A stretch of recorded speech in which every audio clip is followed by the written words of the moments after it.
Let's talk about the big, beautiful bill. We know it's about 2/3 of the way there, and there's got to be more agreement. And one of the key things, extending the tax cuts that were put forward in 2017 when Donald Trump was president the first time. They weren't touched during the Biden years, but, man, did he benefit.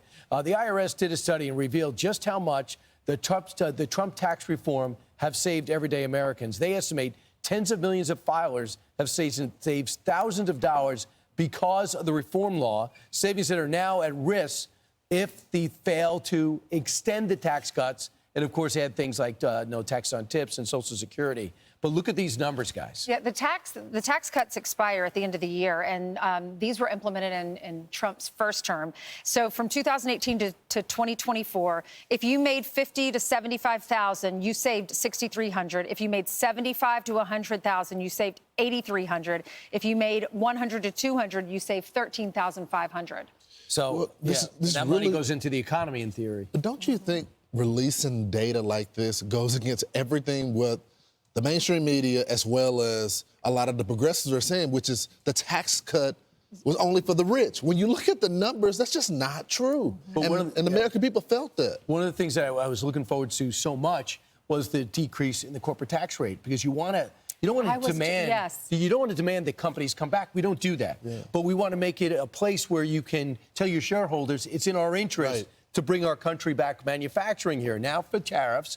And number two, because it's now at 21%, and it was the highest. Now it's right in the middle. He wants to drop it to 15% to incentivize people coming back. But why does Ireland have so many pharmaceuticals? They knocked it down to virtually zero. Yeah. So now it makes sense to bring your company to Ireland. That's right. And actually, I was listening to Rob Lowe the other day. They shoot his show, The Floor, in Ireland because there's so many tax breaks to bring companies there and to bring production there. Well, and this goes to the point that you were, I think, making as well. The pandemic, and it stopped everything. Exactly. But there's also some talk on the Capitol Hill, and I hope the Republicans don't get behind this, of not giving the corporate tax rate quite a cut this go around. So some people in the administration have said that's not true, that this is the early stages, but that can't happen. That was a campaign promise that everybody was, including the businesses.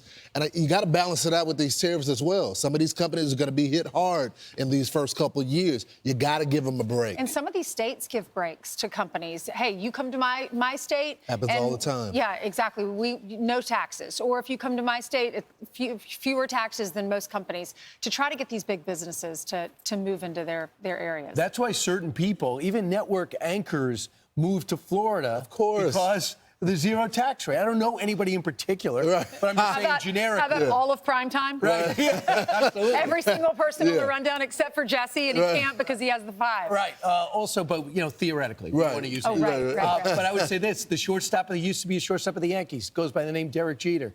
He would not have his residence in New York, even though he's making $20 million. He said, out of principle, I don't want you just taking 2/3 of my money. Like Letitia Rush James, Limbaugh. her residence is in Virginia. Yeah, she lives in Virginia. It works out better. And she married her dad and then got those legal forms. Remember that. But it's okay. It's on the up and up. Letitia James, yeah. And she's having a fundraiser, $18,000 a plate, for her legal fees now. Do you believe that? It's unbelievable. Right. Only a filing error. We're doing the weave. We're doing the president's weave. We're bringing it back and forth. Whatever happens. Now let's bring it back to some headlines. I'm Steve Ducey. I'm Brian Kilmeade. And I'm Ainsley Earhart. And click here to subscribe to the Fox News YouTube page to catch our hottest interviews and most compelling analysis.